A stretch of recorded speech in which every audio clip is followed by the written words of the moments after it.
Hello दोस्तों, आप सभी का स्वागत है मेरे YouTube चैनल पे। आज की इस वीडियो में हम जानने वाले हैं एग्जीक्यूटिव एमबीए के बारे में, जो कि कोल इंडिया अपने एम्प्लॉयज को स्पॉन्सर करने वाला है, जिसके लिए कोल इंडिया के बोर्ड ने इस स्कीम को अप्रूवल दे दिया है अपनी एक बोर्ड मीटिंग में। तो उसी के बारे में हम बात करने वाले हैं इस वीडियो में। तो अपनी 406वीं बोर्ड मीटिंग में 26 जून 2020 को कोल इंडिया ने एक स्पॉन्सरशिप जो एक ये कोल इंडिया की एक स्पॉन्सरशिप स्कीम है, जिसको कि कोल इंडिया ने अप्रूवल दे दिया है। वो क्या है कि 1 ईयर का PG post graduate executive course, जो कि सभी एमबीए जो कि सभी आईएम कराते हैं, जैसे कि अहमदाबाद, बेंगलोर, कलकत्ता, लखनऊ, इंदौर, ये सभी आईएम इस कोर्स को कराते हैं। तो इस स्कीम को अप्रूवल दे दिया है कोल इंडिया के बोर्ड ने कि कोल इंडिया के एग्जीक्यूटिव इन एमबीए को कर सकते हैं 1 साल के लिए, और इसका पूरा का पूरा जो खर्चा है वो यानी कि कोल इंडिया देगा, यानी कि पूरा का पूरा स्पॉन्सर करेगा कोल इंडिया इस एमबीए को। तो अब हम जानेंगे कि इस स्कीम के लिए क्या क्या एलिजिबिलिटी क्राइटेरिया है, यानी कि कब कोल इंडिया आपको स्पॉन्सर करेगा। सबसे पहले आप E4 से लेके E6 लेवल के एग्जीक्यूटिव होने चाहिए, यानी कि आप डिप्टी मैनेजर से लेके सीनियर मैनेजर लेवल के एग्जीक्यूटिव होने चाहिए। इसके बाद आपको मिनिमम 5 ईयर का एक्सपीरियंस होना चाहिए कोल इंडिया लिमिटेड में। उसके अलावा आपकी जो सर्विस है वो कोल इंडिया में कम से कम 10 साल की बची हुई होनी चाहिए, तभी आप इस स्कीम के लिए एलिजिबल हैं। फिर उसके बाद प्राइड रेटिंग क्या होता है कि कोल इंडिया में हर साल आपसे एक प्राइड भरवाया जाता है। प्राइड मतलब आपकी परफॉर्मेंस को मेजर करने का एक क्राइटेरिया है। तो आपकी परफॉर्मेंस कैसी है पिछले 5 साल में, अगर आपकी परफॉर्मेंस, आपका ग्रेड जो है वो 4 आपको मिला है, यानी आपकी परफॉर्मेंस आउटस्टैंडिंग है, तभी आप इस स्कीम के लिए एलिजिबल है। ये जो प्राइड रेटिंग्स दी जाती हैं, या आपके बॉस द्वारा आपको दी जाती है। आप हर साल कुछ टारगेट्स डिसाइड करते हैं कि मुझे इस साल में ये करना है, फिर अगर आप उन टारगेट को फुलफिल कर पाते हैं तो कुछ प्राइड रेटिंग दी जाती है आपके बॉस द्वारा। तो उसी के आधार पे आपको पीआरपी मिलता है, और उसी के आधार पे आपकी परफॉर्मेंस डिसाइड होती है। तो ये आपकी 4 होनी चाहिए, आउटस्टैंडिंग होनी चाहिए लास्ट 5 ईयर में।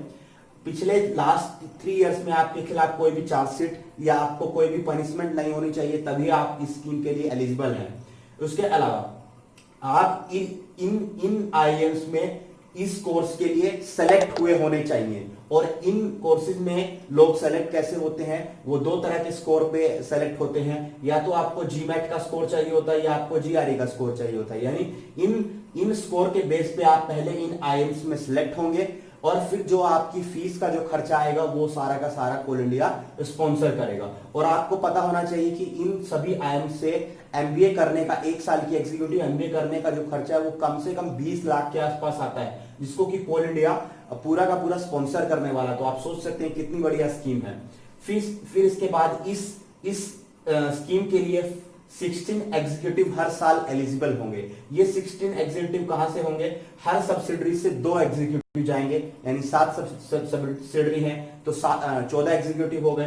फिर 1 एग्जीक्यूटिव सीआईएल हेडक्वार्टर से और 1 सीएमपीआईएल से, यानी कि टोटल 16 एग्जीक्यूटिव्स को कोल इंडिया इस आईएम से एमबीए के लिए स्पॉन्सर करेगा। फिर अगर आप ये एमबीए कर लेते हैं तो आप आपको क्या क्या मिलेगा और आप क्या क्या करना है, तभी आप इस एमबीए का फायदा उठा सकेंगे।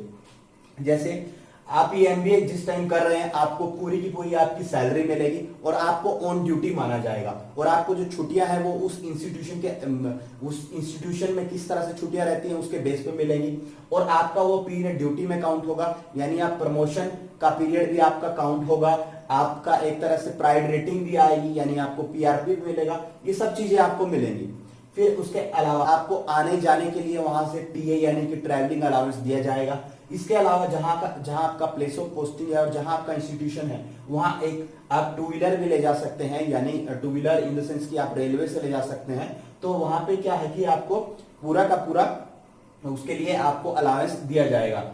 फिर उसके अलावा अगर आप ये एमबीए करके आते हैं तो आपको मिनिमम 5 ईयर कोल इंडिया को सर्व करना है। उसके बाद अगर आप नहीं करते हैं तो कोल इंडिया जितनी आपको ये सैलरी मिली है और इसके अलावा जितना आपको स्पॉन्सर किया वो सब आपसे रिकवर करेगा। फिर उसके अलावा अगर मैं बात करूं तो ये पूरा का पूरा आपका इंटायर ड्यूरेशन जो है वो ड्यूटी में कंसिडर किया जाएगा।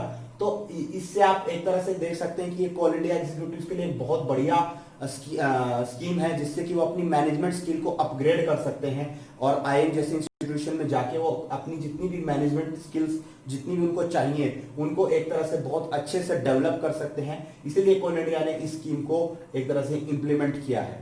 तो इसके अलावा अगर आप कुछ और जानना है तो आप कमेंट में जान सकते हैं। Thank you.